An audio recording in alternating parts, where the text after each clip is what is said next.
नमस्कार साथियों, बेस्ट ज्ञान चैनल पर मैं बीरम सिंह आप सभी का स्वागत करता हूं। आज के इस वीडियो में हम देखेंगे रोजगार और निर्माण के लेटेस्ट अंक का रिव्यू। बात करेंगे आत्मनिर्भर भारत और आत्मनिर्भर मध्य प्रदेश पर, अमेरिकी राष्ट्रपति और उपराष्ट्रपति चुनाव पर, बिहार में हुए चुनाव पर, मध्य प्रदेश के साथ ही अन्य राज्यों में हुए उपचुनाव पर, सरकारी योजनाओं और सरकारी नौकरियों की जानकारी जो भी इस पेपर में दी हुई है उस पर बात करेंगे। वीडियो को पूरा देखिए ताकि पूरी जानकारी आपको मिल पाए। यह जो पेपर होता है न केवल आपकी प्रतियोगी परीक्षाओं के लिए रामबाण होता है बल्कि आपका नॉलेज भी बढ़ाता है, तो इसको आप ज़रूर पूरा देखिएगा वीडियो को। चलिए स्टार्ट करते हैं।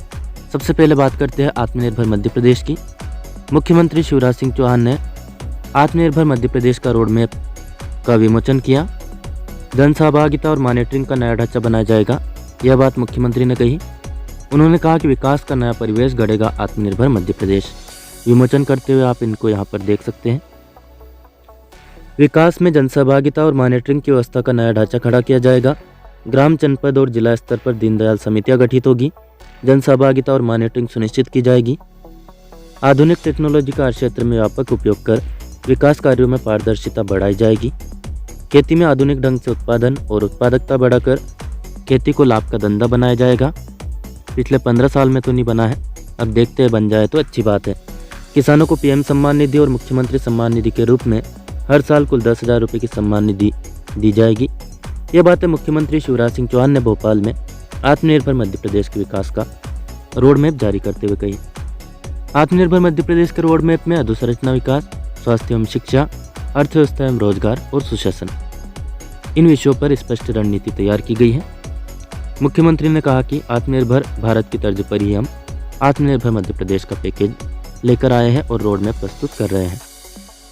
उन्होंने कहा कि मध्य प्रदेश को देश का सर्वश्रेष्ठ राज्य बनाया जाएगा, सड़कों का उन्नयन किया जाएगा, सभी कार्य और नर्मदा जल सहित पानी की एक एक बूंद का उपयोग करते हुए कृषि क्षेत्र को भी लाभकारी व्यवसाय बनाने पर ध्यान दिया जाएगा।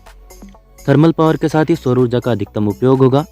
ओंकारेश्वर जलाशय में सोलर पैनल बिछाएंगे। शिक्षा के क्षेत्र में विद्यालयों तक विद्यार्थियों को बसों से लाने की व्यवस्था होगी। पढ़ाई से कोई वंचित नहीं रहेगा। लघु जल संरचनाओं का जाल बिछाया जाएगा। जहां पहले 7 लाख हेक्टेयर से 31 लाख हेक्टेयर तक सिंचाई क्षेत्र बढ़ाया गया था, उसे 60 लाख तक पहुंचाया जाएगा। मुख्यमंत्री ने कहा कि किसान उत्पादक संगठन FPO एक आंदोलन के रूप में विस्तार प्राप्त करेंगे। लोकल को वोकल बनाया जाएगा।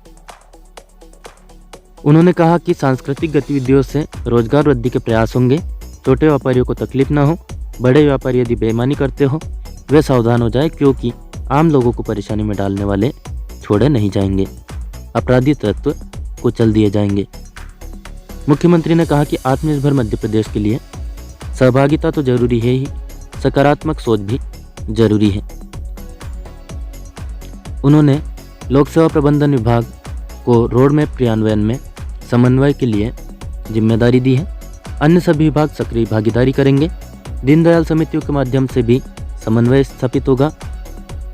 VD शर्मा जो कि बीजेपी के अध्यक्ष है मध्य प्रदेश के, उन्होंने कहा कि रोड मैप 2023 के विमोचन अवसर का यह कार्यक्रम अभिनव है, क्योंकि इसमें प्रदेश के विकास के विजन को सामने रखते हुए ग्रामीण स्ट्रीट वेंडर्स को लाभान्वित करने का महत्वपूर्ण कल्याणकारी यज्ञ भी पूरा हो रहा है।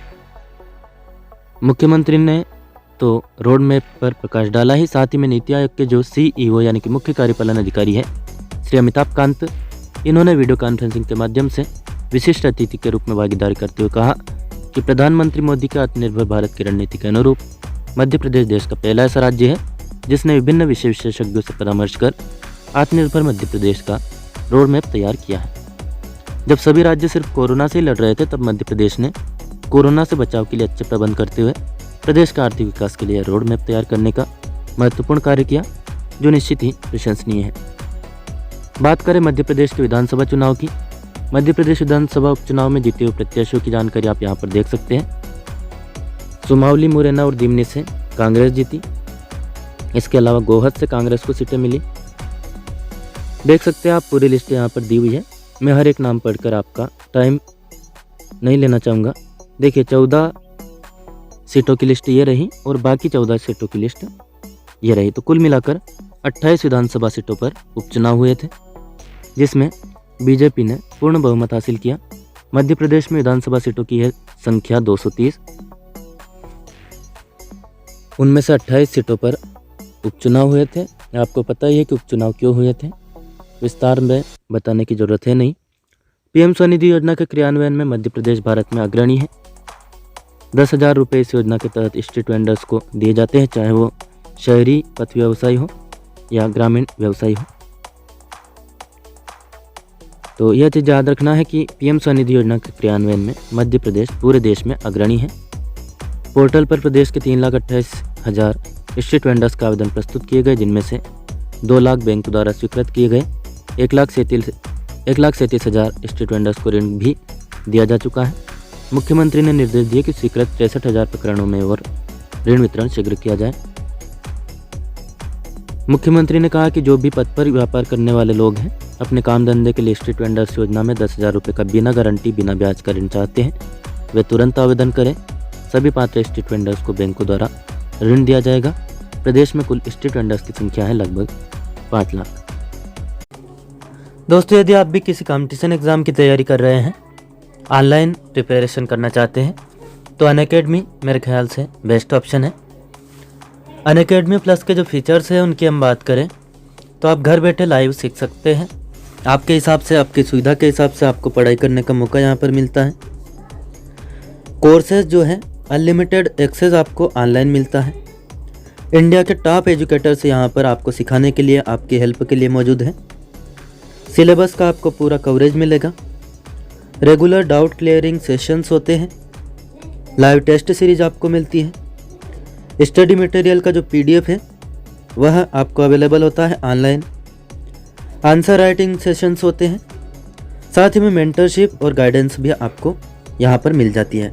तो कुल मिलाकर कोचिंग सेंटर पर आपको जो सुविधाएं मिलती हैं वह सारी सुविधाएं ऑनलाइन कम पैसे में अनअकैडमी आपको उपलब्ध करा रहा है।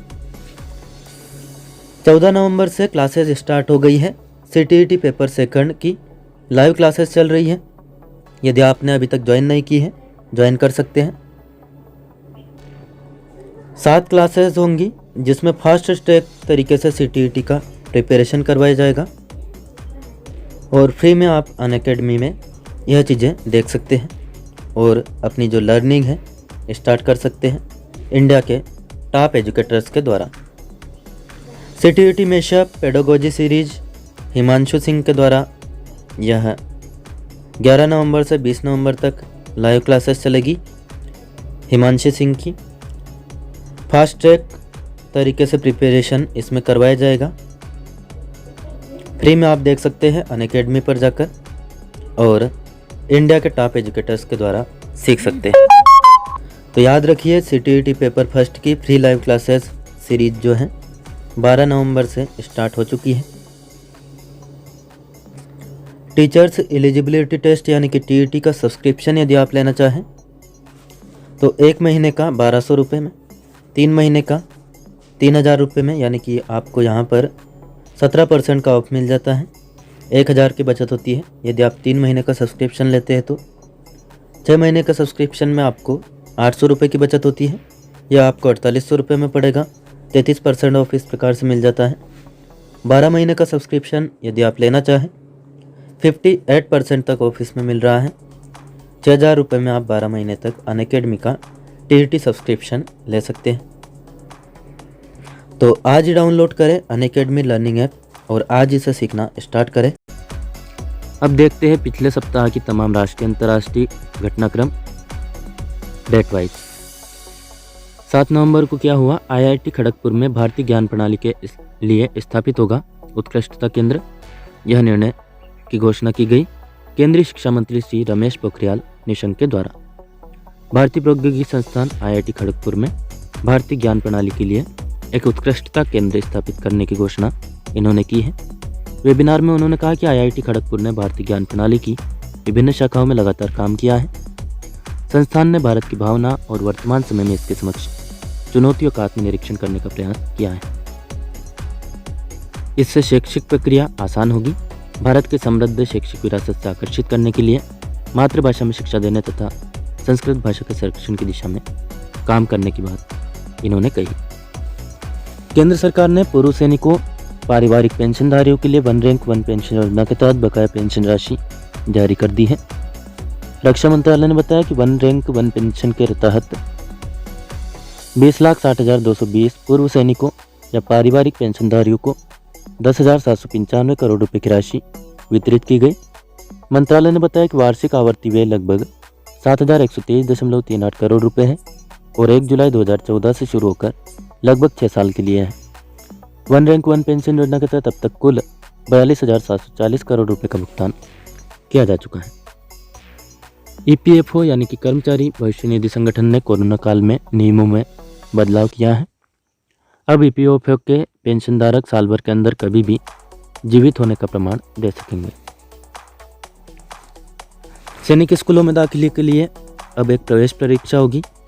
देश भर में स्थित 33 सैनिक स्कूलों में 6वीं तथा 9वीं कक्षा में दाखिले के लिए अब एक ऑल इंडिया सैनिक स्कूल एंट्रेंस एग्जाम आयोजित होगा। इस परीक्षा के आयोजन की जिम्मेदारी नेशनल टेस्टिंग एजेंसी को सौंपी गई है। यह परीक्षा 10 जनवरी 2021 को आयोजित होगी। NTA ने इस संबंध में विस्तृत कार्यक्रम जारी कर दिया है। प्रवेश परीक्षा के लिए रजिस्ट्रेशन की अंतिम तिथि है 19 नवंबर। यह प्रवेश परीक्षा देश भर के 23 राज्यों तथा एक केंद्र शासित प्रदेश में आयोजित होगी। इससे पहले सभी 33 सैनिक स्कूल अलग अलग परीक्षा आयोजित करके अपनी मेरिट लिस्ट जारी कर दाखिला करते थे। अब एक ही प्रवेश परीक्षा आयोजित कर उसकी मेरिट लिस्ट जारी कर बच्चों का दाखिला किया जाएगा। मध्य अमेरिकी देश है ग्वाटेमाला। वहां पर उष्णकटिबंधीय चक्रवात चला ईटा। इसने जमकर तबाही मचाई। ईटा तूफान के बाद तेज बारिश और हवाओं के कारण कई जगह भूस्खलन की घटनाएं हुई हैं। इन घटनाओं के कारण 150 से ज़्यादा लोगों की मौत हो गई। ग्वाटेमाला में बचाव दल ने कीचड़ और मलबे में सैकड़ों लोगों के दबे होने की आशंका भी जताई है। विश्व के लोकप्रिय सोशल मैसेजिंग ऐप व्हाट्सएप ने एंड्रॉयड और iOS यूजर्स के लिए अपने प्लेटफॉर्म पर डिसअपीयरिंग मैसेज टूल लॉन्च किया है। इस टूल के जरिए 7 दिनों के अंदर सभी मैसेज अपने आप डिलीट हो जाएंगे। इसके अलावा व्हाट्सएप ने स्टोरेज मैनेजमेंट टूल भी लॉन्च किया है। इस टूल के जरिए स्टोरेज की समस्या दूर हो जाएगी। इस टूल के जरिए यूजर्स अब आसानी से उन फाइलों की पहचान कर सकते हैं जो ज़्यादा स्पेस लेती है और उन्हें डिलीट करना भी आसान हो जाएगा। व्हाट्सएप आपने अभी तक अपडेट नहीं किया हो तो अपडेट कर लीजिए। आपको सेटिंग में जाकर ये फीचर्स मिल जाएंगे। व्हाट्सएप की सेटिंग में जाना है, सिस्टम की सेटिंग में नहीं। जनता के लिए खुला देश का सबसे लंबा सस्पेंशन पुल डोबरा चाठी। उत्तराखंड के टिहरी जिले में बना देश का सबसे लंबा सस्पेंशन पुल है डोबरा चाठी। ये जनता के लिए खोल दिया गया है। इस पुल के शुरू होने से टिहरी जिले के प्रतापनगर क्षेत्र की लगभग 2.5 लाख आबादी को लाभ मिलेगा। इस ब्रिज की लंबाई है 725 मीटर तथा ऊंचाई है 850 मीटर। इस ब्रिज पर 15 टन वजन क्षमता तक के वाहन गुजर सकते हैं। इस पुल का लोकार्पण उत्तराखंड के मुख्यमंत्री त्रिवेंद्र सिंह रावत ने किया। श्री रावत ने कहा कि इस पुल के बनने से डोबरा क्षेत्र नए पर्यटन स्थल के रूप में आकार लेगा। ESI यानी कि कर्मचारी राज्य बीमा निगम ने अटल बीमित व्यक्ति कल्याण योजना के नियमों में विस्तार किया है।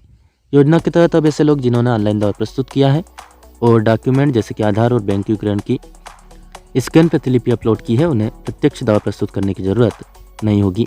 इसके अलावा यदि दावेदार ने दावे के समय दस्तावेज ऑनलाइन अपलोड नहीं किए हैं तो दावेदार अपेक्षित दस्तावेज का प्रिंट आउट प्रस्तुत कर सकता है। निगम ने शपथ पत्र में दावा प्रस्तुत करने की शर्त को भी हटा दिया है। निगम ने यह फैसला कोरोना के चलते लिया है। केंद्रीय अल्पसंख्यक कार्य मंत्री श्री मुख्तार अब्बास नकवी ने हज 2021 की घोषणा की है। इसके साथ ही हज के लिए ऑनलाइन आवेदन की प्रक्रिया शुरू हो गई है। हज 2021 में राष्ट्रीय अंतर्राष्ट्रीय प्रोटोकॉल तथा गाइडलाइंस का पूरी तरह पालन किया जाएगा। आवेदन जमा करने की लास्ट डेट है 10 दिसंबर 2020। हज 2021 के लिए ऑनलाइन आवेदन के साथ ही ऑफलाइन भी आवेदन होंगे। फाइजर की कोरोना वैक्सीन 90% है कारगर। अमेरिका की दवा कंपनी फाइजर और जर्मनी की फर्म बायोएनटेक इन्होंने दावा किया है कि उनके बनाई कोरोना वैक्सीन कोरोना महामारी के इलाज में 90% से अधिक कारगर है।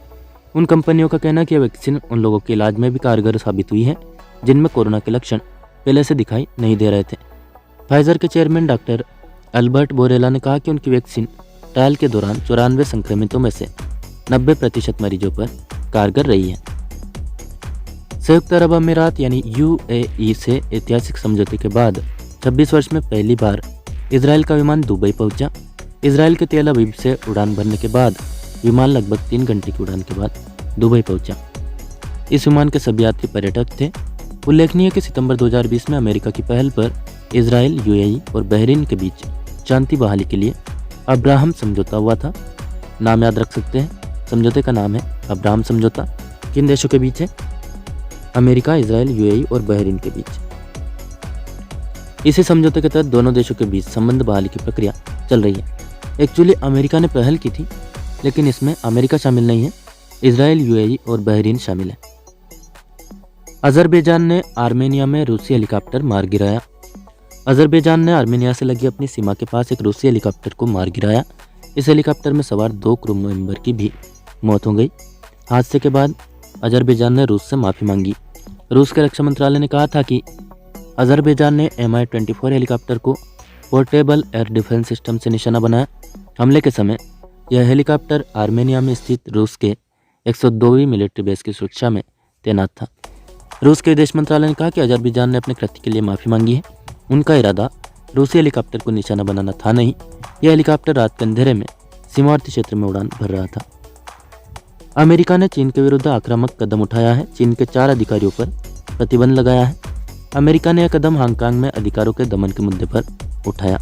अमेरिका के विदेश मंत्रालय ने कहा कि इन 4 अधिकारियों की अमेरिका यात्रा और किसी भी तरह की संपत्ति हासिल करने पर रोक लगाई गई है। इन अधिकारियों को हांगकांग में राष्ट्रीय सुरक्षा कानून को लागू कराने में उनकी भूमिका के लिए प्रतिबंधित किया गया है। उल्लेखनीय है कि चीन में हांगकांग के दमन का मुद्दा बढ़ता जा रहा है। हांगकांग के 19 लोकतंत्र समर्थक सांसदों ने कहा कि अगर चीन उन्हें अयोग्य करार देता है तो परिषदों में बड़ी संख्या में इस्तीफे दिए जाएंगे। भारतीय रेलवे ने अस्पताल प्रबंधन सूचना प्रणाली के कार्यान्वयन का कार्य RailTel corporation of India limited को सौंपा है। यह सिस्टम अस्पताल प्रशासन और रोगी स्वास्थ्य सेवा में सुधार के लिए भारत भर में सभी 125 स्वास्थ्य सुविधाओं और 650 पॉलीक्लिनिक्स के लिए एक एकीकृत क्लिनिक सूचना प्रणाली उपलब्ध कराएगी। भारतीय रेलवे बोर्ड के अध्यक्ष हैं श्री विनोद कुमार यादव। इन्होंने कहा कि हम सभी क्षेत्रों में डिजिटलाइजेशन कर रहे हैं और लगातार बदलाव के दौर से गुजर रहे हैं। अस्पताल प्रबंधन सूचना प्रणाली platform unique medical identity system से जुड़ा होगा। केंद्र सरकार ने कैपिटल गुड्स सेक्टर विकास के लिए समिति गठित की है। 22 सदस्य इसमें होंगे। समिति की जानकारी देते हुए भारी उद्योग और लोक उद्यम मंत्री श्री प्रकाश जावड़ेकर ने कहा कि इस समिति के जरिए भारतीय अर्थव्यवस्था को 5 लाख करोड़ डॉलर और विनिर्माण क्षेत्र को 1 लाख करोड़ डॉलर का बनाने के लक्ष्य को पूरा करने में मदद मिलेगी। उन्होंने कहा कि इस समिति के माध्यम से हम भारतीय कैपिटल गुड्स क्षेत्र को वैश्विक स्तर पर प्रतिस्पर्धी बना सकेंगे। इससे भारत विश्व का मैन्युफैक्चरिंग हब बनेगा। हांगकांग में लोकतंत्र समर्थक 4 सांसदों को अयोग्य करार देने के खिलाफ जन आक्रोश बढ़ने लगा है। हटा दिया गया है इन सांसदों को। हांगकांग में लोकतंत्र समर्थक गुट के संयोजक वू ची वाई ने कहा कि हमारे साथियों को सरकार ने निर्ममता से अयोग्य करार दिया है। चीन के समर्थन वाली हांगकांग सरकार द्वारा 4 सांसदों को चीन की संप्रभुता स्वीकार नहीं करने तथा राष्ट्रीय सुरक्षा को खतरा पहुंचाने के आरोप में हटाया गया है। कोरोना महामारी से जूझ रहे फिलीपींस में बामको तूफान ने दस्तक दी है। याद रखिए, तूफान के नाम अक्सर पूछ लिए जाते हैं परीक्षाओं में। फिलीपींस के पूर्वी तटीय इलाकों में बामको के कारण तेज बारिश के साथ तेज हवाएं चली। इन हवाओं की रफ्तार 155 किलोमीटर प्रति घंटा आंकी गई। तूफान की तीव्रता को देखते हुए स्थानीय प्रशासन ने अलर्ट जारी किया है। उल्लेखनीय कि फिलीपींस में पिछले महीने गोनी तूफान ने भी कहर बरपाया था। इस तूफान के चलते फिलीपींस में 25 लोगों की मृत्यु हुई थी। बैंक कर्मियों के वेतन में होगी 15% की वृद्धि। तो आप भी यदि बैंक कर्मी हैं तो खुश हो जाइए, या तैयारी कर रहे हो बैंक की परीक्षा की तो भी खुद खुश हो सकते हैं यदि खुद पर इतना विश्वास हो तो। देश में बैंक कर्मियों के वेतन में इजाफा होगा। बैंक यूनियन एवं इंडियन बैंकिंग एसोसिएशन के बीच बैंक कर्मियों के वेतन को लेकर चल रही वार्ता पूरी हो गई है। इससे देश के बैंकों में कार्यरत लगभग 8.5 लाख कर्मियों के वेतन में 15% की बढ़ोतरी होगी। आईबीए के मुख्य कार्यकारी अधिकारी सुनील मेहता ने बताया कि आईबीए बैंक यूनियनों और संघों के साथ द्विपक्षीय वेतन समझौते किए हैं। यह वृद्धि 1 नवंबर 2017 से लागू होगी और 5 वर्ष तक के लिए मान्य होगी। अमेरिका ने यूएई के साथ हथियारों के सौदे को मंजूरी दी है। इस सौदे के तहत अमेरिका अपने स्टेट ऑफ आर्ट माने जाने वाले स्टील्थ लड़ाकू विमान F-35 और MQ-9 रिपर ड्रोन को यूएई को बेचेगा। अमेरिका के विदेश मंत्री माइक पोम्पियो ने बताया कि सौदे की कीमत $23 बिलियन यानी लगभग रुपए में बात करें तो 1,73,000 करोड़ रुपए है। इस सौदे के तहत अमेरिका यूएई को कई उन्नत हथियार प्रणालियों को सौंपेगा। पोम्पियो ने कहा कि यूएई को ईरान से खतरा है, इसलिए हम यूएई को हथियार देकर शक्तिशाली बना रहे हैं। पीपल्स यूनिवर्सिटी में एडमिशन आप इन कोर्सों में लेना चाहे तो ले सकते हैं, विज्ञापन दिया गया था। राष्ट्रीय शिक्षा नीति पर हम बात करेंगे एक सेपरेट वीडियो में। क्योंकि यह वीडियो काफ़ी लंबा खींचने वाला है, इसलिए हम बात इस पर नहीं कर पा रहे हैं। आप चाहते हैं कि हम इस पर भी बात करें तो कमेंट करके बता सकते हैं। अंतर्राष्ट्रीय मधुमेह दिवस 14 नवंबर को मनाया जाता है, इस पर भी यहाँ ताज़ा आलेख दिया गया है। प्री मैट्रिक, पोस्ट मैट्रिक और मेरिट कम मेंस छात्रवृत्ति योजना के लिए आवेदन आमंत्रित किए गए हैं। 30 नवंबर तक तारीख को बढ़ाया गया है। आप भी इसमें आवेदन करना चाहें तो कर सकते हैं। जानकारी वीडियो को रोक करके या फिर स्क्रीनशॉट लेकर के देख लीजिएगा। अधोसंरचना में अग्रणी मध्य प्रदेश में लगाए उद्योग। मध्य प्रदेश में उद्योग अनुकूल संसाधन है। सूक्ष्म लघु एवं मध्यम उद्यम मंत्री श्री ओम प्रकाश सकलेचा ने भोपाल में डीआरडीओ के साथ आयोजित एक वेबिनार में छोटे उद्योग लगाने के इच्छुक व्यक्तियों का आह्वान किया है कि वह मध्य प्रदेश में उपलब्ध अधोसंरचना और उद्योग मित्र वातावरण के दृष्टिगत मध्य प्रदेश में उद्योग स्थापित करें। रोग प्रतिरोधक क्षमता बढ़ाने के लिए रामबाण है योग।